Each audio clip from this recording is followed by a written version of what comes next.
اس روایت کو امام بخاری رحمۃ اللہ علیہ نے دو مقام پر صحیح بخاری میں درج کیا، 2935 اور 6024 کے اوپر۔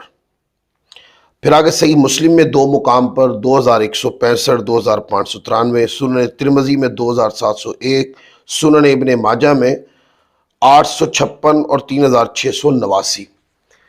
آقا علیہ السلام کی حدیث پاک ہے جس کو سیدہ عائشہ صدیقہ رضی اللہ تعالی عنہ آپ فرماتی ہیں کہ یہودیوں کا ایک گروہ رسول پاک صلی اللہ علیہ وآلہ وسلم کی خدمت اقدس میں حاضر ہوا اور انہوں نے آ کر کہا السلام علیکم۔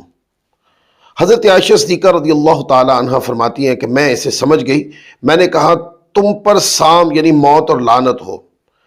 آپ فرماتی ہیں کہ رسول اللہ صلی اللہ علیہ وآلہ وسلم نے فرمایا اے عائشہ رک جاؤ، بے شک اللہ تعالیٰ ہر معاملے میں نرمی کو پسند کرتا ہے۔ میں نے عرض کی یا رسول اللہ کیا آپ نے نہیں سنا کہ انہوں نے کیا کہا؟ تو رسول اللہ صلی اللہ علیہ وآلہ وسلم نے ارشاد فرمایا تحقیق میں نے بھی کہہ دیا وعلیکم اور تم پر۔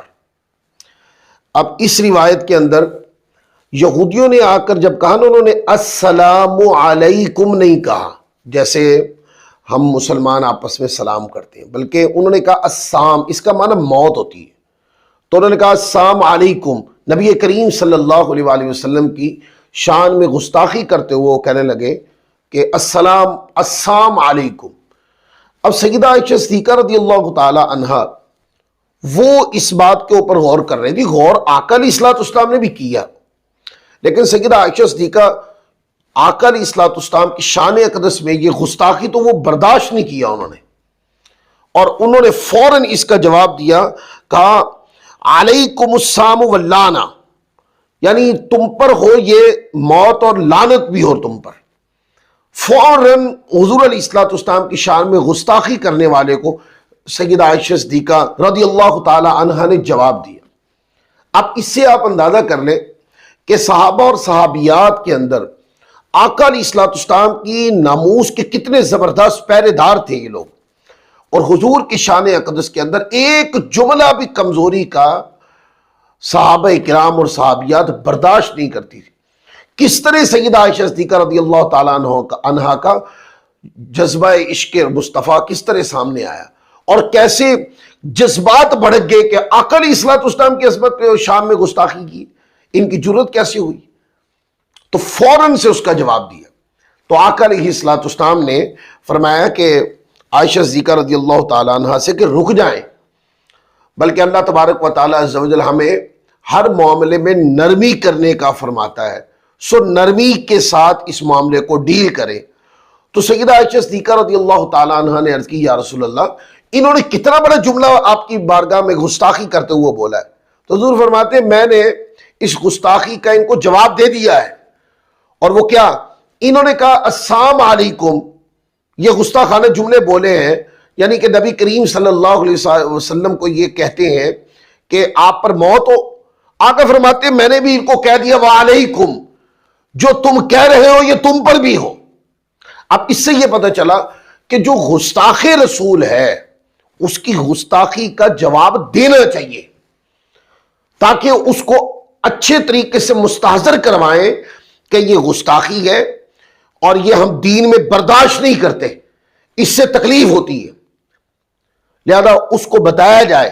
اور اس کا پھر پورا ایک طریقہ کار ایک انداز پورا کتابوں کے اندر لکھا ہے کہ جو گستاخ رسول ہے اس کی تو توبہ بھی قبول نہیں، علماء نے موقف اختیار کیا، اور گستاخ رسول کی سزا جیسے پاکستان جیسا ملک ہے مسلمانوں کا، یہاں گستاخ رسول کی سزا موت ہے، لہذا کوئی آج بھی حضور علیہ السلام کی عظمت کے اندر یا حضور کی شان میں گستاخی کرے تو اس کو اس کا جواب دیا جانا چاہیے۔ اور دوسری بات دیکھیں کہ سیدہ عائشہ صدیقہ رضی اللہ تعالیٰ کے جذبات عشق مصطفیٰ سے کتنے لبریز تھے، کس سطح پر حضور کی محبت پہنچی ہوئی تھی۔ ایک جملہ حضور کی شان کے خلاف کوئی بولے نا تو صحابہ اور صحابیات اس کو برداشت نہیں کرتے۔ تو اس سے مومن کامل کو یہ بات سمجھائی گئی ہے، اس سے یہ تربیت کی گئی ہے مومن کی، کیا مومن حضور کی محبت اور آقا کی عظمت و شان کے بارے میں عقیدہ کیا ہونا چاہیے۔ عقیدہ جذبات عشق مصطفیٰ سے لبریز ہونا چاہیے۔ یہ جذبات پتہ کب بنتے ہیں؟ جب کوئی آقا علیہ الصلوۃ والسلام سے، اللہ کے محبوب سے ٹوٹ کر محبت کرتا ہے۔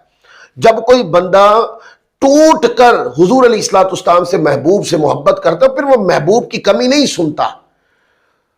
تو ٹوٹ کر محبت کرنے کے جذبات تبھی آئیں گے نا اس طرح کی تبلیغ کی جائے، حضور علیہ الصلوۃ والسلام کی محبت میں گرویدہ بنایا جائے، لوگوں کو اس طرح کی تبلیغ کی جائے، پھر اس طرح کے جذبات ہوتے ہیں۔